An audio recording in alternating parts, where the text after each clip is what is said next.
Hey everyone, welcome back to the channel. Today I want to dive into a topic that almost no one in the tech space on YouTube is talking about. And it's costing you money every single time you turn on your PC. We're constantly bombarded with recommendations for the best CPU or the best GPU for gaming or productivity. But here's the problem. Most reviewers completely ignore one of the most important factors in building a PC: power consumption, heat, and the real hidden cost of keeping your system cool. By the end of this video, you'll see why simply comparing frame rates or benchmark scores is misleading. Because if you're on a budget, the true cost per performance hour of your PC isn't just about your hardware. It's about electricity, cooling, and even your air conditioner. Stick around, because this is going to change how you look at PC hardware reviews forever. 1. CPU performance versus TDP. Let's start with CPUs. When reviewers talk about processors, they usually throw numbers like TDP or 95 watts at you. But here's the catch. TDP is not the actual power consumption. Modern CPUs often draw significantly more than their rated TDP under real-world workloads. For example, Intel's Core i9-13900K has a base TDP of 125 watts, but under load, it can draw well over 250 watts depending on the motherboard's power limits. That's double what most people think they're signing up for. Now that power turns directly into heat. And what happens to that heat? You need a cooler to get rid of it.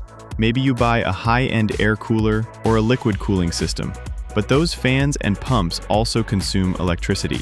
And then, on top of that, your room heats up, which means your air conditioner has to work harder, drawing even more watts just to maintain comfort. So your CPU doesn't just cost you the watts it consumes, it creates a chain reaction of energy usage that no reviewer tells you about. GPU performance per watt. GPUs are an even bigger offender.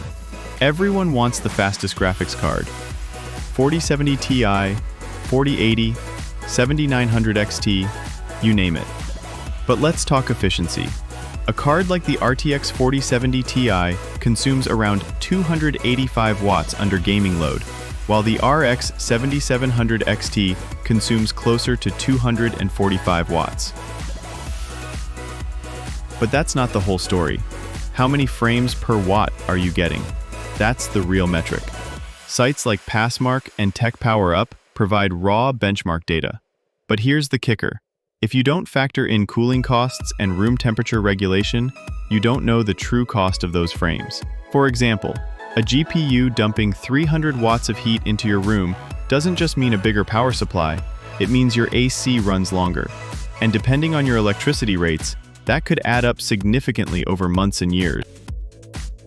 3. The real cost of budget builds. Here's where it really matters: budget builds.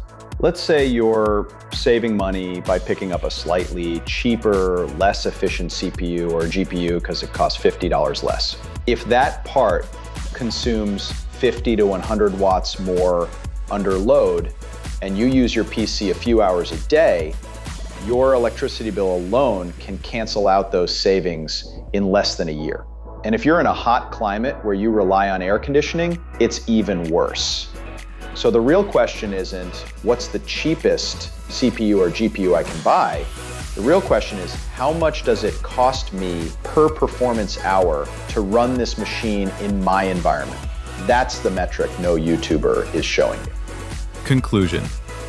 So the next time you watch a hardware review, don't just look at the benchmark scores or flashy FPS numbers. Look deeper. How many watts does this CPU or GPU really draw under load? How much heat does it dump into my room? What's the actual performance per watt once you add in cooling and air conditioning costs? Because only then will you know the true cost of your performance per hour. I'll link some great resources where you can look up this data yourself. TechPowerUp CPU and GPU database, Passmark CPU and GPU benchmarks, user benchmark comparisons. If you found this video eye-opening, hit that like button, subscribe for more real-world PC insights, and share this with your friends who are planning their next build. Trust me, They need to hear this before buying their next CPU or GPU. Thanks for watching. And remember, performance isn't free. You're paying for every watt.